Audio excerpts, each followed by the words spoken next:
You know, this movie has a lot of funny parallels to Avengers Endgame. Doesn't mean it's good.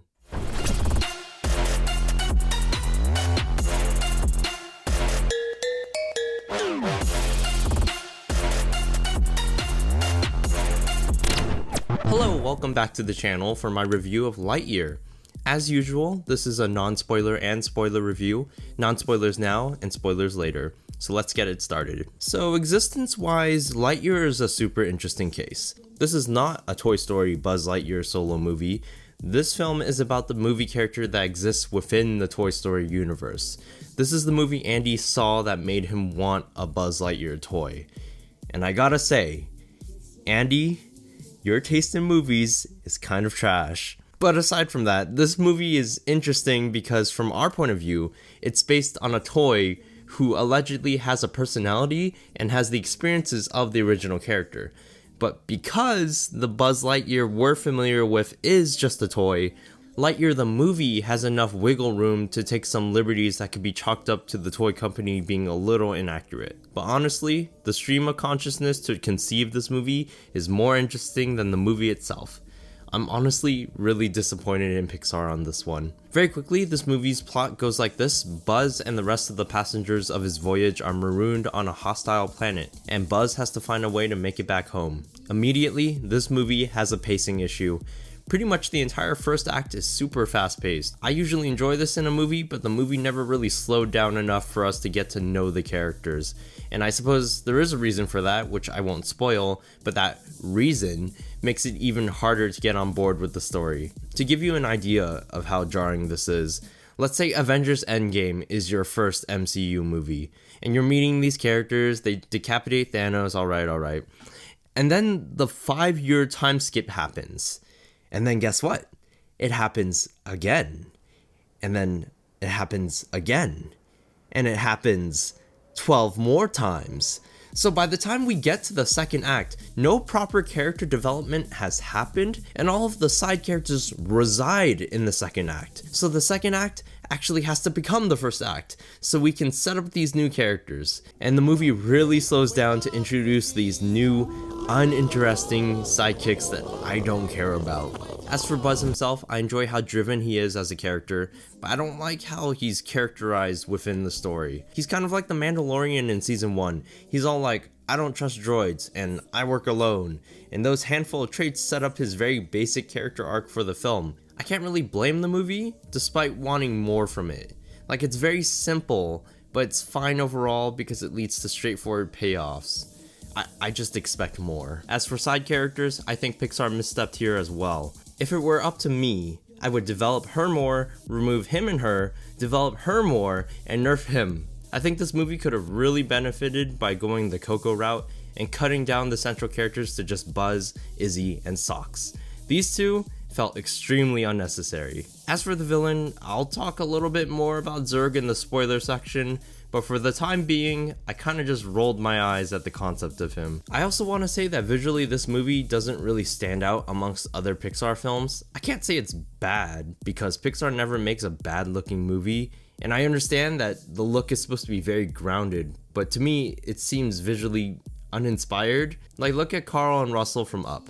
That's a relatively grounded movie, yet the designs are very distinct. The characters in Lightyear look like they're from Frozen or something like that. Anyways, before I end this section of the review, I'll leave y'all with a few positive notes out of my love for Toy Story Buzz Lightyear. First off, there's a lot of nods to Toy Story in this movie, and if your ears are sharp enough, you'll catch parallels in dialogue. The most blatant scene being Buzz's introduction here, mirroring his debut in the original Toy Story, so keep a lookout for that. Speaking of references, this movie pulls the same kind of thing that Solo did, where his gun has an origin story, his belt has an origin story, etc. With Buzz, it's like his laser and his wings, so it's fun stuff to see nevertheless. On a more plot-relevant level, I did enjoy the climax of the third act. I think it did deliver a smidge of fun action I would expect from an astronaut film. But overall, that's all of my non-spoiler thoughts on Lightyear. Now the question of the hour, would I rewatch Lightyear? I think I've made it pretty clear that it's going to be a nope from me. I find it so funny that Lightyear was apparently such a cultural phenomenon in the Toy Story universe that kids across the nation hankered for Buzz Lightyear merch. Lightyear allegedly came out in 1995 for Andy, and even a couple of years after that. Buzz Lightyear has a toy aisle dedicated to him in Al's Toy Barn.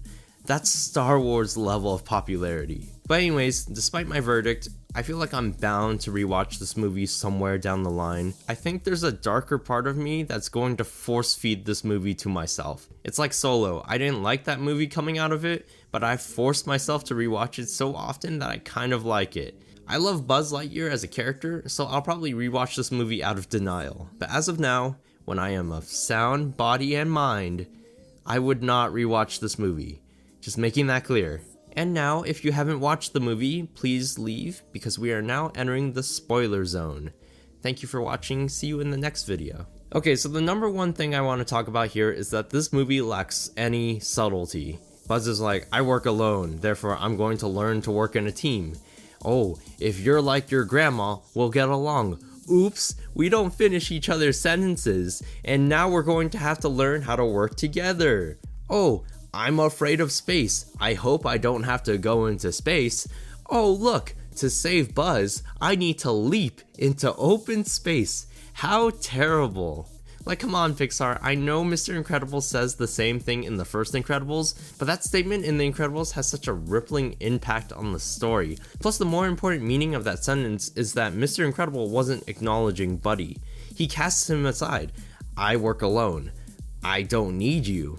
That's different from, I work alone because I'm so cool and I'm Buzz Lightyear and I can do anything. But anyways, the next thing I want to acknowledge is Socks. While I thought he was the best part of the movie, I really didn't like how versatile he was. Socks is supposedly this therapy robot meant to help Buzz adjust to his time dilation, but somehow Socks is able to solve for the equation for light speed. Oh, he had 72 years. Watch, you ask Siri or one of those therapy apps on the App Store to achieve the formula for light speed travel. Give them 72 years and see what happens. Socks also has all of these random gadgets, like a blowtorch, for example.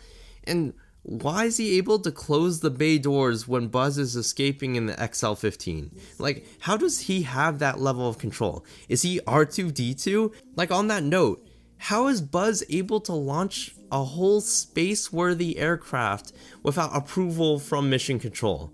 Socks by himself can do that? But I don't know.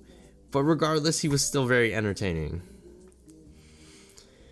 Okay, so Zurg. First off, I'm gonna pat myself on the back for seeing that twist coming.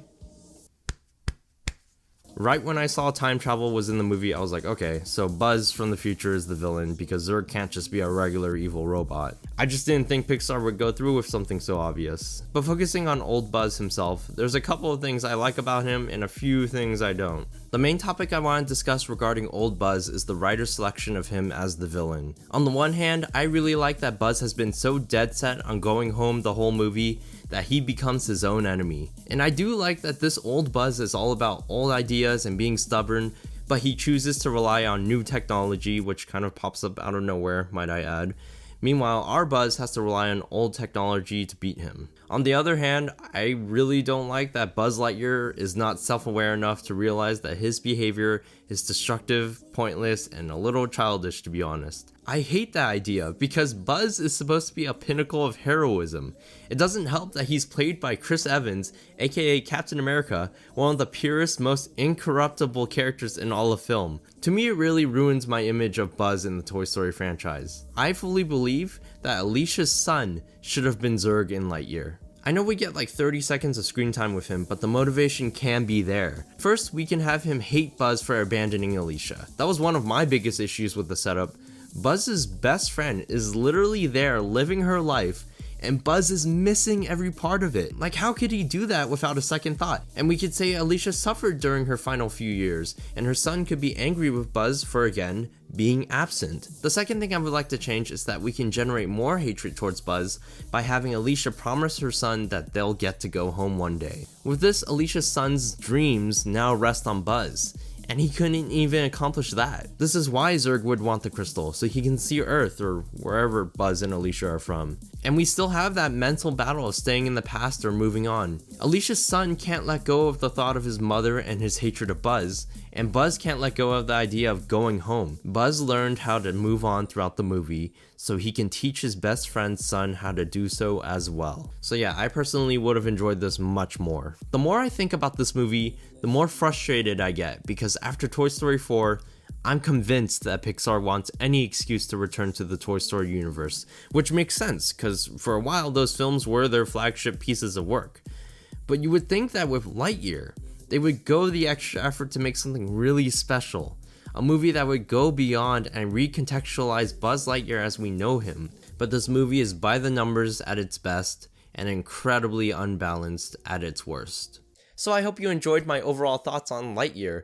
I really didn't think I was going to talk about this movie as much as I did, but I guess my sheer passion for Toy Story just kind of pushed me through it. But anyways, like and subscribe if you enjoyed what you heard, and catch me next week for when I talk about my favorite Toy Story short. Until then, I'll see you later. Bye.